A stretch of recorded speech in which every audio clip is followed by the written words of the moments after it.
Hi, we're getting close to the end of the story now. This one is chapter 29 and it's called Flight Home. Lila woke Fred just before sunrise. The light was blue-grey and her face was gaunt. She looked closer to 80 years old than 12. You have to make sure he gets there, Fred, she said. She took hold of his arm and dug her nails into it to make sure he was listening. You don't have a choice. Fred could feel the heat radiating from her skin, the heat of hope and desperation and love. I know, he said. He barely had time to splash water on his face before the explorer was calling them. Quick, all of you! He stood in the middle of the stone city in a patch of sun, the light shining on the scales of his signet ring. It's time. They gathered around the airplane, just as they had in the airfield. It felt, Fred thought, like years ago. They were, all four of them, less neat now. Their clothes were burnt, mud-covered, fish-flavoured, torn. Their faces and hands were covered in mosquito bites, in scratches. They were slightly thinner, slightly rangier, slightly tougher. Lila's hands were shaking as she took Bacca and draped him over the explorer's neck. He makes a much better scarf than monkeys do. Her eyes glittered, but she did not let a tear fall. Will you look after him? What? Said the explorer, startled. Of course not. But please, he's not old enough to be alone yet. Doesn't need me. He needs you. He's yours. You rescued him. You fed him. You need him. But your parents will understand. They will see these are not ordinary circumstances. He placed Bacca over her shoulder as if affixing a medal. You belong to each other. The explorer lifted Max and laid him in the back seat. Comfortable? Max's eyes were closed and his breath was very shallow.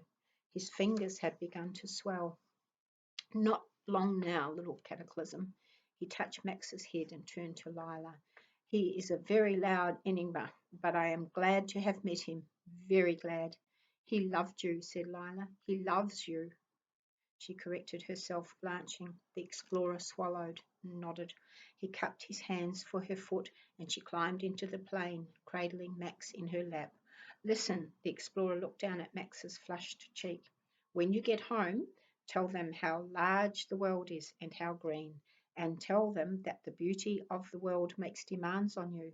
They will need reminding. If you believe the world is small and tawdry, it is easier to be yourself. But the world is so tall and so beautiful a place. And all of you, do not forget that. Lost out here, you were brave even in your sleep, so do not forget to take risks. Standing ovations await your bravery. Con swallowed. But I'm afraid, she whispered. The explorer nodded, scarred and dusty and matter of fact. You are right to be afraid. Be brave anyway. He held out his hand to Con, and she took it like a queen and climbed into the plane. She squeezed in next to Lila on the back seat, and together they arranged Max across their laps. The explorer looked at Fred. Then he jerked his head toward the front seat. Fred swung up into the plane. Lila, hold Max steady. I'm about to shut the door. He slammed the yellow tin door of the plane shut and fixed the catch. And one more thing. Remember, if you learn nothing else, remember to check daily for maggots. I once had an entire colony in the crook of my elbow. In your elbow? Fred's brain spun a full circle. Exactly so. It was a terrible blow to my vanity. He turned to go. Fred's eyes stretched wide. Wait, he called. I think I know who you. But the explorer was already stalking back into the jungle. Fred stared after him. Max gave a grunt of pain, and Lila bent over him. We need to go, she said. Fred nodded. He shook himself and set his feet against the pedals. His feet were shaking. He took a last look at the explorer. Ready? He called to the back seat. Ready, said Con. Her jaw was locked so tightly she could hear her teeth creaking, but she managed to smile. Ready, said Lila. She gathered Max closer to her and sheltered his head in her arms. Fred glanced over his shoulder. Max lay still, breathing shallow breaths. Con and Lila were holding hands and their knuckles were white. Fred pressed the ignition button. The engine woke, spluttered, gave a roar like an animal. He pulled back on the throttle and steered the nose of the aeroplane straight toward fear and toward home.